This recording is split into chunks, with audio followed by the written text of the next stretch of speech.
Hello there, Jonathan here. How's your day? Today we've got a Cornus to give a good cut back. We'll be using probably more than these. And we've got a Physocarpus, which is a Ninebark, which we'll be pruning right down. And we've got a couple of Totara trees to put in. One for making or starting of a new sort of little garden area, or joining two gardens together. And the other one goes up in our lower Japanese garden. So let's get started.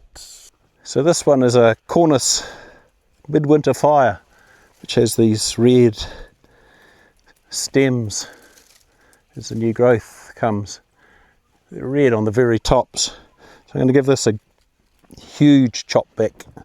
I've never chopped it back, and they like being cut back. If you do, well, I don't know if they like it, but if you do cut them back, they'll reward you with more red stems next year. So I'm going to give it a good hack. It's also got a few suckers coming off just out here, which I'll get them out with the spade as well.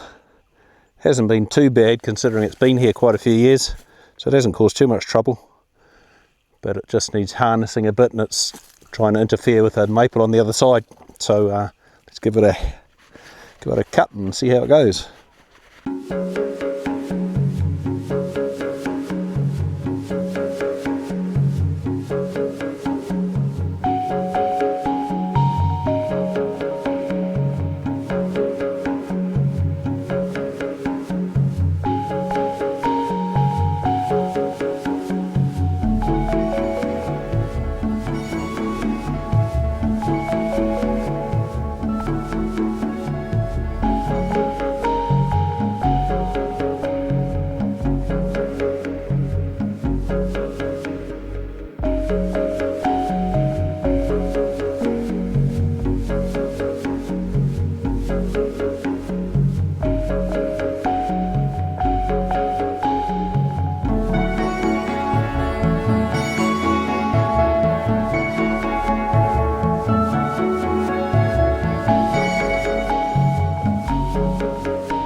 Well, there you go. You can see that I sorted that out. Just all these suckers along the bottom now. And there's the finished product. Chopped right down. I could take some of those big old wooden ones out of the middle there, or any of them, and let all those new yellow ones come up. So that's all good. So you could see it was, well, it was protecting the maple, I guess, if there was any wind coming. That's the, I won't turn around, the sun's going to shine straight at us, but this, you can see my shadow, so it's the west behind me. So this was helping to stop some wind, I guess, but it will get up there again. And this hedge is actually going to go, I've got a lot of these Dodonea hedges that I put in when I first started developing these gardens out on this side of the house, and they've been good windbreaks, but I'm just going to change them to something a little less woody and maybe a little bit nicer, and also just a change. So on this side I've got a Rosa Sharon, the deciduous hibiscus, which will provide a little bit of shelter, mainly when it gets up again and get some leaves on it.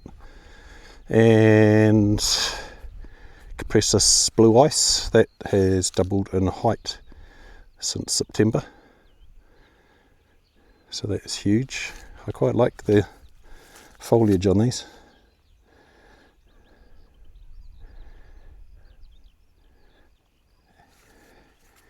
And then down here we've got another, who's that?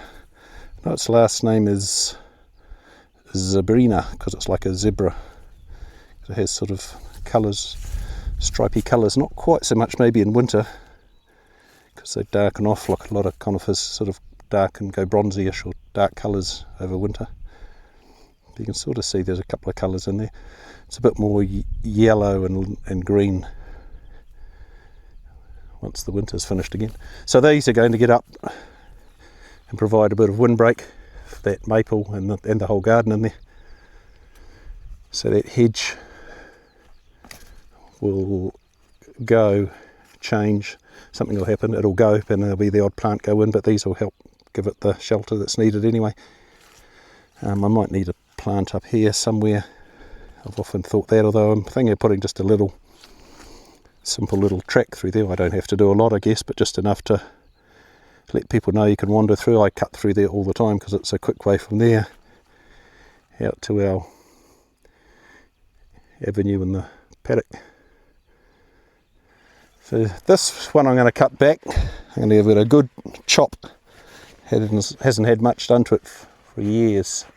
It's a Physocarpus shady lady, Ninebark. It's a common name for it. Has burgundy dark leaves. It's deciduous, and it has little sort of whitish pom-pom flowers. It's got quite a bit of, I think it's got quite a bit of dead stuff in it.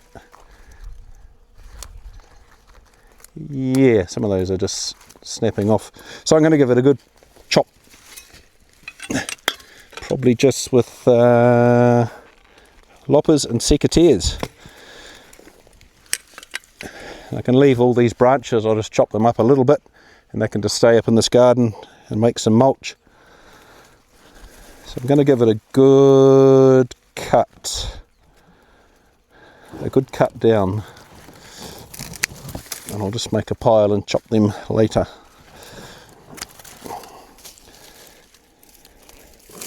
It was just sort of getting a little bit out of control, and also had dead stuff on it.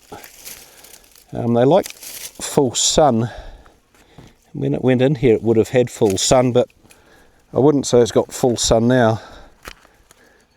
A reasonable amount of sun right now, but there was in front of you and me, there was a hedge there, and I pulled that out just to let a bit of light in. This is another hedge I'm going to change. There's a few of these dodonias here.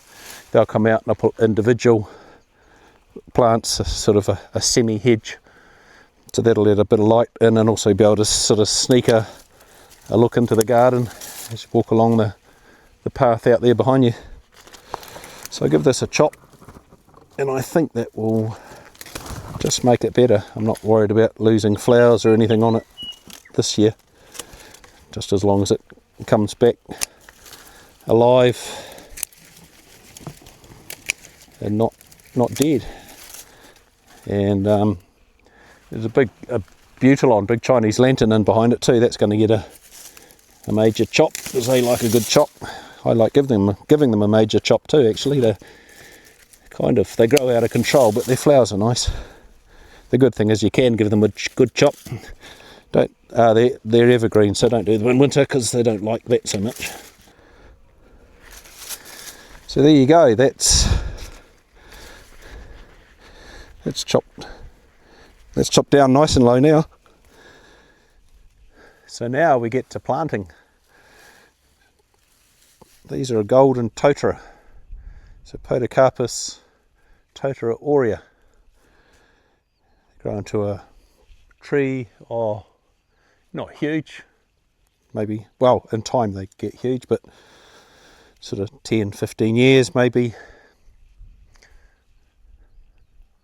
4, 5 metres high, sort of, yeah, 15, 20 feet. Eventually they'll get quite a bit bigger than that, but they're slower than the green one, the natural green one that you get. So before I plant any plant, I stick them in the water.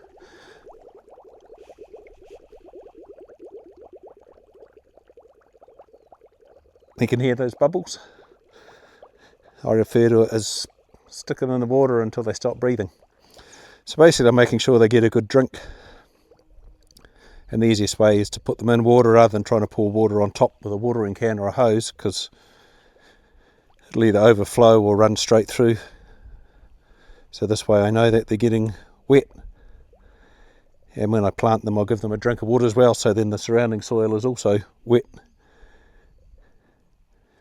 So I've got 2 of these here. I'm going to stick one in the garden way down over there, which we'll go and have a look at, and the other one, which I think is actually this particular tree, but it's a slightly interesting shape. I'm putting at the bottom of the Japanese garden here.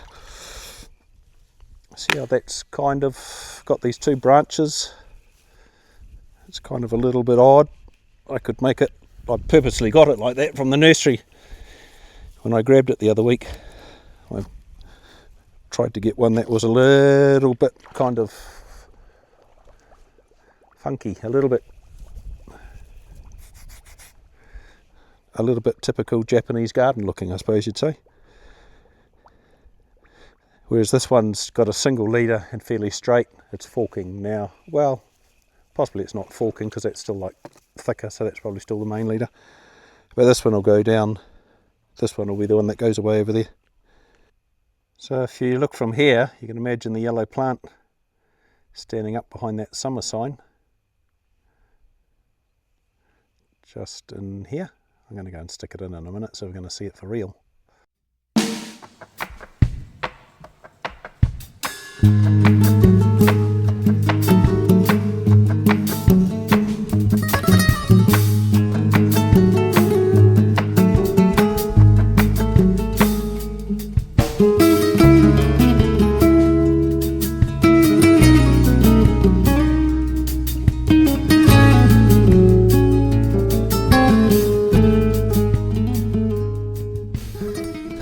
Alright, let's go and do the other one.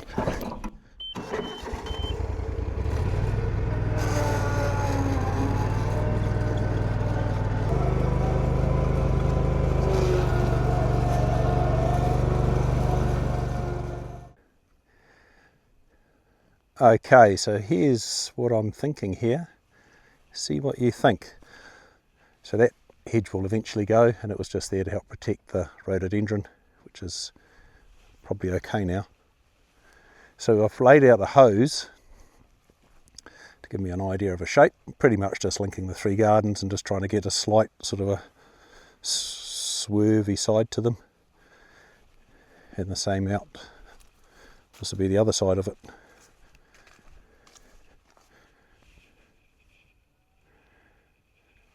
So there's only those 2 grass areas in the middle really that are going to be planted.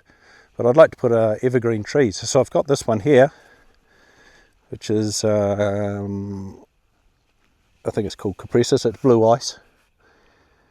It's not a particularly flash looking one. At the nursery they had a couple like this.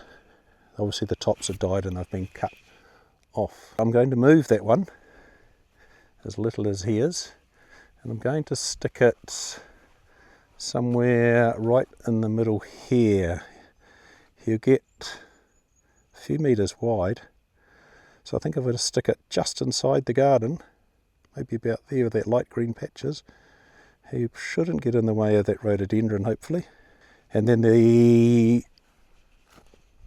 Totara, which is what we've come down here for, is going to go here. So the reason I'm putting a yellow one there is because there's no evergreen big tree there, and I'm putting that conifer, the bluey one, in here because there's no evergreen tree just here, and it's a bluey colour because this one over here is a golden elm, so he's yellow, and this one here is a ginkgo, so he's green and goes yellow for autumn. So I didn't want 3 yellows here. I thought I'll stick the bluey one here because it'll be good contrast, and I'll stick my yellow Totara in there. That hedge will come out, and even that hedge there is going to come out, this one right here. So that'll come out because that's not needed either because there's still hedges in behind it. But they're not coming out today, but the Totara is going in and the conifer is going to move, and what we've got to really do is think about what other plants will go in here. Eventually with shade you could have all the shady plants in the world that you can think of. Pulmonaria, hostas, Helleborus, ferns, but that's a little way off down the track, that's for sure. We'll lift this one out. It's only been there maybe 2 weeks, I think. Pretty much not long at all. something like that.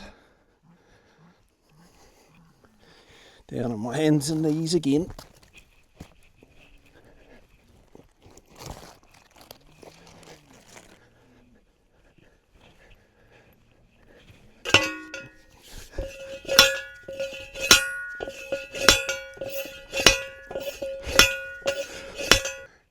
Now, here's the funny thing.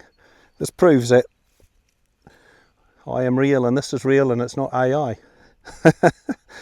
I was about to, just before I started to dig that out, a minute ago, I remembered that I was going to put it not where I've been pointing, for the very reason that I might have noticed I was a little bit hesitant as to how big it would get and the width, and that it might, if I put it there, it might interrupt with these plants. I don't need it to squash them out, and once it gets that big it's too hard to move and I don't want to just chop it down.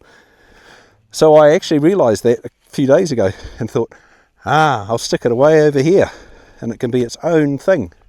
So I'll bring you over and show you, but I'm thinking of putting it about here, and it'll be a standalone big bluey conifer.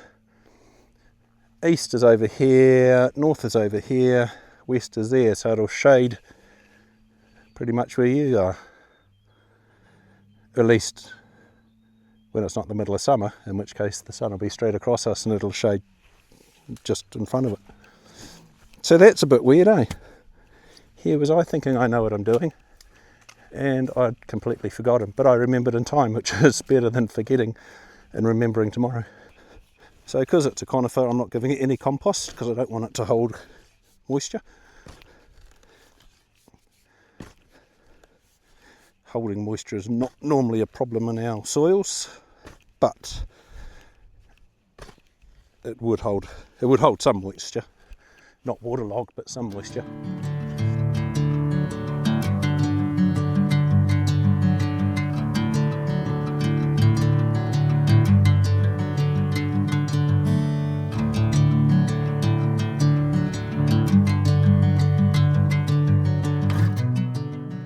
So, the recap.